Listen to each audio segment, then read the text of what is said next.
why should youth use cannabis? That's because it's illegal.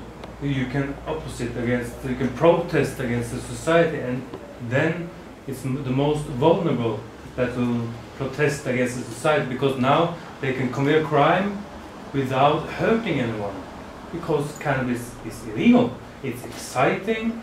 The adults, they don't know it. Your parents don't know. But if it wasn't illegal, you just sit there. I don't understand why you use, but I just wonder about one thing. This is a great poster. Has the cannabis become a problem for you? And look at the drawing. They don't have dreadlocks or something like that. This is what the municipal communities say how young cannabis users look like. I really like this poster, and it's because, you know, we shall stop criminalizing cannabis users. But should we just then turn around and go the other way, don't care? Or should we have some, like this, a program to help those who feel that they need to continue, they feel addicted? And I wonder what you think about that. What should we do? If a young person starts to smoke cannabis, he experienced that the school doesn't go too well and all that, he loses friends, and he just can't stop using cannabis, even though he really wants to. Well, I would say the following things when young people use cannabis. I mean, first of all, there's a difference of whether you're 11 or 12 or whether you're 16, 17. There's a difference of whether you're already doing well in school or not. There's a difference about whether or not you know, there's some history of addiction running in your family and people are more vulnerable. And sometimes cannabis may be the less dangerous drug to be using compared to other drugs that could be more problematic. I think, you know, I mean, first of all, some people use cannabis, young people, as you say, because it's the forbidden fruit and therefore it's rebellious. But many people use cannabis just because it's fun, right? It feels good, it makes you fun when you're young, it makes you giggle and laugh and have a good time. And, you know, and we know that the reason people like cannabis, both young and old, is because it's a sensual drug. It enhances the senses of taste and music and visual and touch, and so people like it for those reasons. I think the first thing, and Marsha's done a lot of talking about this as well, you know, it's that the first thing, of course, is not to overreact for a parent. Because for many young people, it's about having fun, exploration, away on weekends. It's like, and the response, I think, should be a lot like it is with alcohol, which is this something that's being used moderately, responsibly, on weekends occasionally?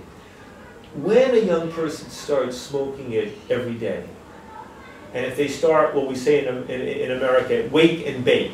You know, wake and bake means to get up in the morning, smoke marijuana, wake and bake, and then go to school and not pay attention and all this. Well, that becomes a problem. And then the question, that's where there's something missing, I think, in our society. Because what's really needed are people who can understand what's going on here.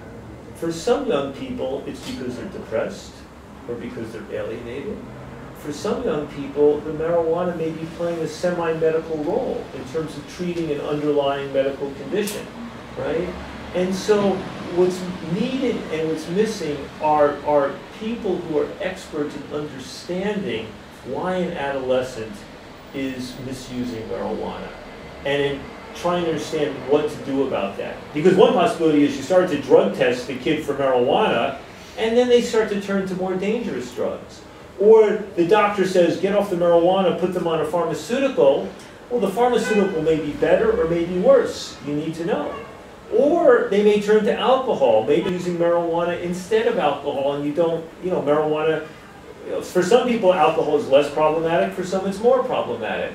But that sort of nuanced understanding of the misuse of cannabis by adolescents is what's really missing in almost every society, I think. Yeah. Well, I think that we rely so much because we're so afraid that we rely on an abstinence, a message that's abstinence only.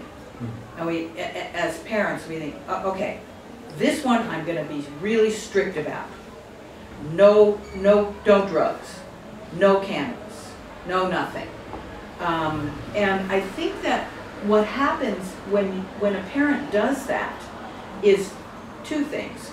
One is that it becomes a prohibition, not just on drug use, but it's a prohibition on conversation. So now, all right, you made a rule, but what's going to happen is that what your child is not going to do is they're not going to communicate.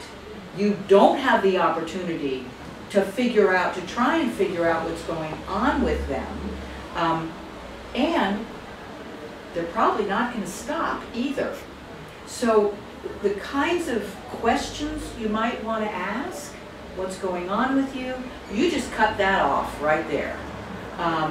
Or even to delve more deeply into if their own substance use, if they're willing to talk to you.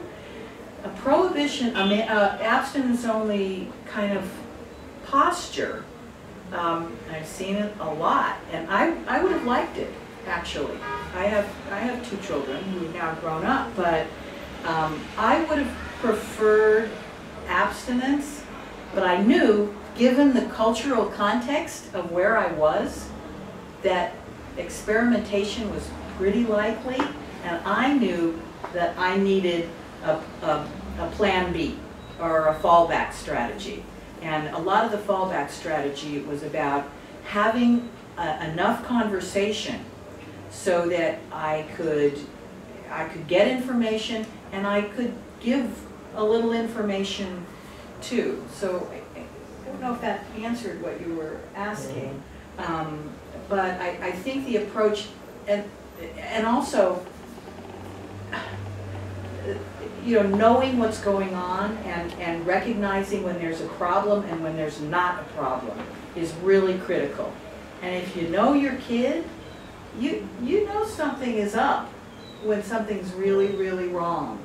But in a way, the simplest way to say it, I think, also is that in some respects, marijuana, like alcohol, there's a difference between responsible use and irresponsible use. The fact that in Norwegian society there is still no notion that marijuana can be used responsibly is absurd. I mean, it's scientifically, empirically an absurd notion, which is still the dominant notion in your society and many others. But the fact of the matter is, we know with alcohol there's responsible use, there's irresponsible use. We know with most other drugs, it's not just true of marijuana, it's true of cocaine and of heroin and psychedelics and everything else. There's responsible use, there's irresponsible use, vis-a-vis your own body, your own mind, the people around you, what have you.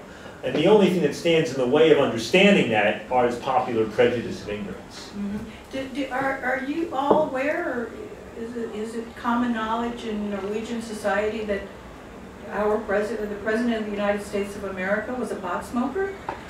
Yes, and I was a prime minister too. Even our own prime minister has inhaled.